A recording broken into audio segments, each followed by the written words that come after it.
Welcome to IELTS Wordcraft. Today we're going to practice 20 new IELTS words and phrases. Let's get started. First up, we've got boarding. Basically, this is just the process of getting onto a plane, train, or really any other form of transport. So you might say, boarding for our flight starts at 8:30. It's a fantastic, highly specific word. You'll definitely want to use this in the speaking exam when you're describing your travel experiences or airport procedures. Examiners absolutely love hearing this kind of precise vocabulary. Next on our list is border. This is the official line that separates two countries. Take a look at our example here. We cross the border into France by train. You're going to find this word incredibly useful whenever you're discussing topics related to international travel, immigration, tourism, or even broader topics like globalization. All right, our third word is countryside. This refers to those rural areas outside of cities and towns. An easy example would be, we spent the weekend in the countryside. Now, this word is absolutely top tier for IELTS questions that ask you to compare urban and rural life, or when they ask where you'd personally prefer to live. Moving on, we have a really great adjective, cozy. It means comfortable, warm, and pleasant. For instance, we found a cozy little cafe near the hotel. What's really cool about this word is that it's a brilliant alternative to just saying comfortable over and over again, especially when you're describing accommodation, local cafes, or people's homes. Now for a fantastic noun, cuisine.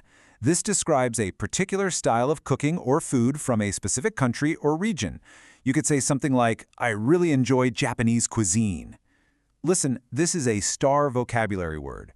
It's incredibly useful for discussing food, culture, tourism, you name it. And honestly, it sounds so much more advanced than just saying food. Here's an action word you'll definitely need in your toolkit. Explore. This verb just means to travel around a place to discover it. Check out the example. We spent the afternoon exploring the old part of the city. I highly recommend using explore because it's a much more descriptive, active alternative to the basic word visit. Moving right along, we have hospitable. This means being friendly and welcoming to visitors or guests. For example, the local people were extremely hospitable. If you get an IELTS prompt asking you to describe people, cultures, or countries you visited, well, this is exactly the kind of high-level vocabulary the examiner is listening for. Okay, here is a very powerful verb for you, maximize. It means to make something as great or useful as possible. Our example sentence is, we planned our schedule carefully to maximize our time. The crucial takeaway here is that this word is super versatile. It goes way beyond just travel topics. You can maximize opportunities, maximize efficiency, or maximize your time. Let's take a look at occasion. This is a particular event or special time. For instance, we usually eat at expensive restaurants on special occasions. Notice that phrase right there, on special occasions. That is a very common, natural chunk of language that's really going to help your speaking sound fluent and totally effortless. Our next essential word is reduce. Simply put, this means to make something smaller or less. Like in our example, we walked instead of taking a taxi to reduce our expenses. Let me tell you, this word is IELTS gold. It's incredibly versatile for those big exam topics. You can talk about reducing pollution, reducing traffic, waste, costs. You get the idea. Here's a really great descriptive word, tropical. This relates to hot, usually humid areas near the equator. Just like in the sentence, we spent our vacation on a tropical island. Definitely keep this word in mind. It's super useful for any questions related to climate, geography, tourism, and holidays.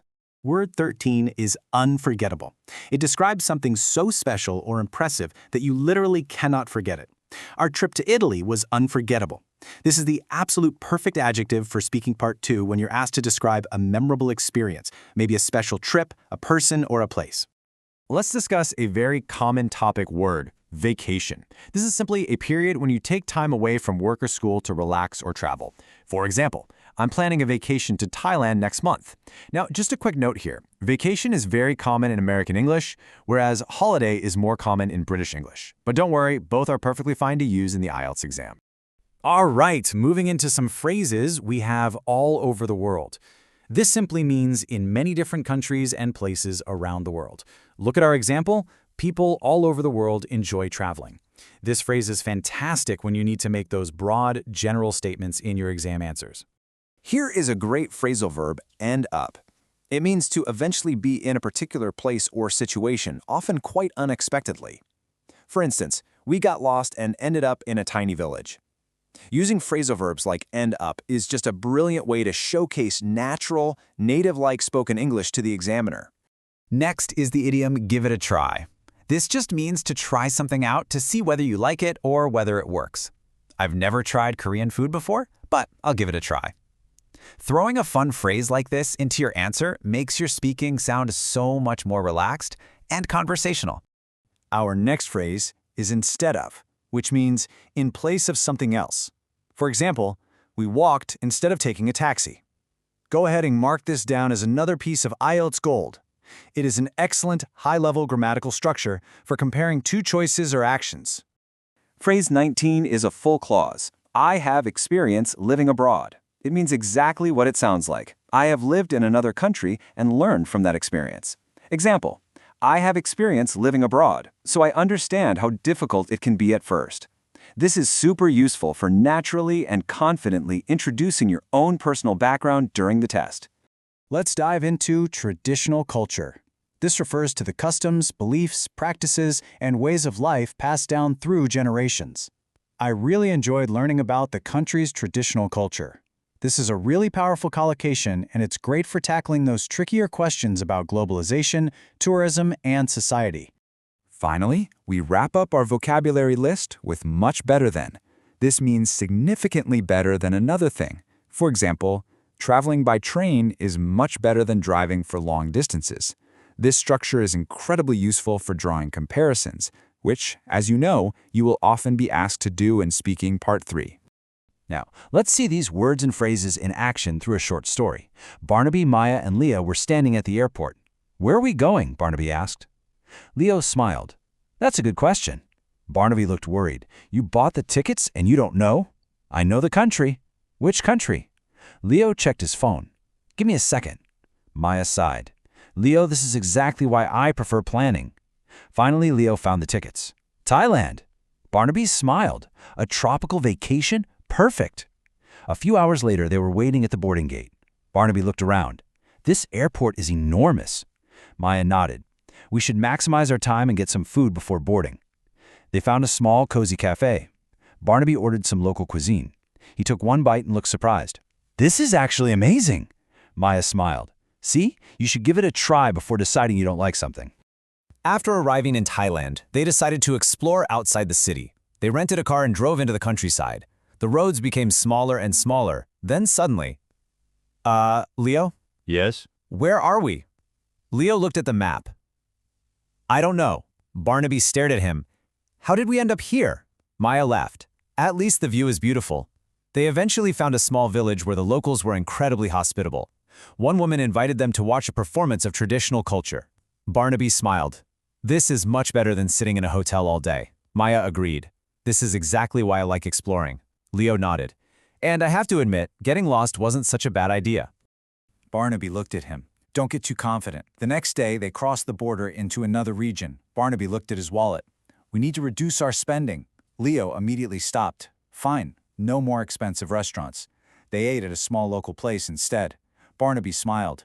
"Honestly, this might be the best meal we've had." Maya laughed. "Sometimes the cheapest experiences are the most unforgettable." On the flight home, Barnaby looked out of the window. "I think traveling like this is better instead of following a strict schedule." Maya smiled. "You're finally learning." Barnaby nodded. "I've got experience living abroad now." Leo laughed. "You were abroad for 5 days." Barnaby looked serious. 5 very educational days. Now let's test your knowledge with a quick quiz using these words and phrases. Question 1. We decided to visit the countryside blank staying in the busy city. Is it A, maximize, B, instead of, C, boarding, or D, occasion? Question 2. We got lost and blank in a small village we'd never heard of. Is it A, reduced, B, explored, C, ended up, or D, gave it a try? Question 3. One of the best things about traveling abroad is experiencing different kinds of blank. Is it A, cuisine, B, boarding, C, border, or D, vacation? Question 4. The local people were extremely blank and made us feel welcome. Is it A, tropical, B, unforgettable, C, hospitable, or D, cozy? And question 5. I visited several countries during my trip, so I had the opportunity to experience different cultures from blank. Is it A, all over the world, B, occasion, C, boarding, or D, countryside? You can find the answers in the comments below. If you enjoyed today's video, don't forget to like and subscribe to the channel so you won't miss future videos.